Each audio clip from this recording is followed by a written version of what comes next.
Hello అండి. Welcome back to my channel Anu's kitchen and vlogs అండి. ఈరోజు వీడియోలో పైన కరకరలాడుతూ లోపల జ్యూసీగా, సాఫ్ట్‌గా ఉండే బాదుషాని స్వీట్ షాప్ స్టైల్‌లో ఇంట్లోనే ఎలా తయారు చేసుకోవాలో చూపించబోతున్నాను.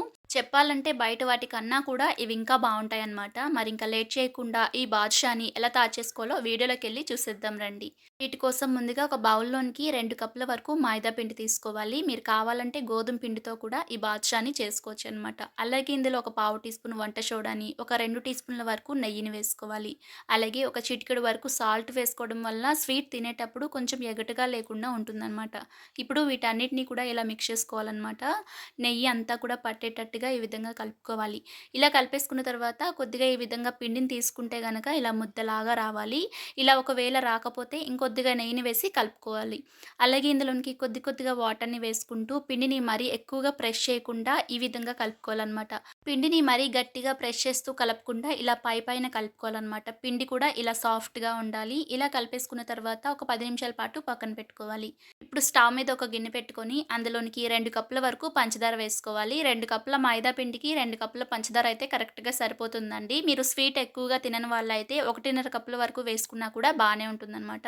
ఇప్పుడు ఇందులోనే ఇంకొక అరకప్పు వరకు వాటర్‌ని కూడా పోసుకొని పంచదార అంతా కరిగే వరకు మీడియం టు హై ఫ్లేమ్‌లో పెట్టుకుంటూ కరిగించుకోవాలి. మనకి ఎటువంటి పాకం రావక్కర్లేదండి. పంచదార అంతా కూడా కరిగిపోయి ఇలా మరిగిస్తున్నప్పుడు ఒకసారి చెక్ చేసుకుంటే మనకి ఈ విధంగా థిక్‌గా కొంచెం స్టిక్కీగా వస్తే సరిపోతుందనమాట. ఈ విధంగా మరిగించుకున్న తర్వాత ఒక హాఫ్ టీ స్పూన్ వరకు నిమ్మరసాన్ని వేసుకోవాలి. ఇలా నిమ్మరసం వేయటం వల్ల టేస్ట్ అనేది చాలా బావుంటుందండి. అలాగే ఒక హాఫ్ టీ స్పూన్ వరకు యాలకుల పొడి కూడా వేసేసి అంతా కూడా మిక్స్ చేసుకొని స్టవ్ ఆఫ్ చేసి పక్కకు పెట్టుకోవాలి. పూర్తిగా చల్లారకుండా కొంచెం గోరువెచ్చగా అయ్యే వరకు కూడా మూత పెట్టి పక్కన పెట్టుకోవాలి. ఇప్పుడు స్టవ్ ఆన్ చేసుకొని ఇంకొక పాన్ పెట్టి అందులో డీప్ ఫ్రైకి సరిపడా ఆయిల్‌ని పెట్టుకొని లో ఫ్లేమ్‌లో హీట్ చేసుకోవాలి. ఇప్పుడు ముందుగా కలుపుకున్న పిండిని ఈ విధంగా కొద్ది కొద్దిగా తీసుకొని చేతికి నెయ్యిని రాసుకొని ఈ విధంగా కొద్దిగా రౌండ్‌గా చేసుకోవాలనమాట. ఇలా చేసుకున్న తర్వాత మధ్యలోనికి కొద్దిగా ప్రెస్ చేసుకుంటే గనక బాదుషా అయితే రెడీ అయిపోతుందండి. ఇలాగే అన్నిటిని కూడా రెడీ చేసుకొని పక్కన పెట్టుకోవాలి. ఇప్పుడు డీప్ ఫ్రైకి సరిపడా ఆయిల్ పెట్టుకున్నాం కదా! ఈ ఆయిల్ అనేది మరీ ఎక్కువగా హీట్ అవ్వకూడదు. చాలా తక్కువ మంటలోనే హీట్ చేసుకోవాలి.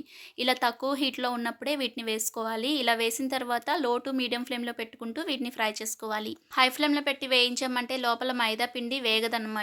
టేస్ట్ బాగోదు. కాబట్టి లో టు మీడియం ఫ్లేమ్‌లో పెట్టుకుంటూ అటు ఇటు కూడా అన్నిటిని టర్న్ చేసుకుంటూ ఇలా మంచి కలర్ వచ్చే వరకు వేయించుకొని తీసుకోవాలి. ఇలా ఫ్రై చేసుకున్న ఈ బాదుషాల్ని ముందుగా మనం రెడీ చేసుకున్న పంచదార పాకంలోనికి వేసుకోవాలి. వీటిని సిరప్‌లోకి వేసేసి ఒక 4, 5 నిమిషాల పాటైనా కూడా వీటిని ఈ విధంగా నాననివ్వాలి. ఇలా నానపెట్టడం వల్ల మనకి బాదుషాలన్నిటికి కూడా ఈ సిరప్ పట్టి సాఫ్ట్‌గా, జ్యూసీగా వస్తాయన్నమాట. 4, 5 నిమిషాల తర్వాత బాదుషాలయితే చక్కగా నానిపోతాయండి. ఇప్పుడు తీసుకొని ప్లేట్‌లోకి వేసుకోవాలి. ఇలాగే పిండంతటిని కూడా బాదుషాల్లాగా చేసి డీప్ ఫ్రై చేసుకొని సిరప్‌లోకి వేసి నానబెట్టుకోవాలి. అంతేనండి. బాదుషాలయితే రెడీ అయిపోయాయి. పైన కొంచెం కలర్‌ఫుల్‌గా కనిపించడం కోసం కొంచెం డ్రై ఫ్రూట్స్‌ని కూడా వేసేసి సర్వ్ చేసుకోవడమే. చాలా టేస్టీగా ఉంటాయి. పొరలు పొరలుగా, పైన క్రిస్పీగా, లోపల సాఫ్ట్‌గా, జ్యూసీగా చాలా టేస్టీగా ఉంటాయి. తప్పకుండా మీరు కూడా ఒకసారి ఇంట్లో ఇలా ట్రై చేయండి. మీరు ట్రై చేశాక ఎలా వచ్చిందో కామెంట్ చేయండి. వీడియో నచ్చితే లైక్ చేసి సబ్స్క్రైబ్ చేసుకోండి. Thank you.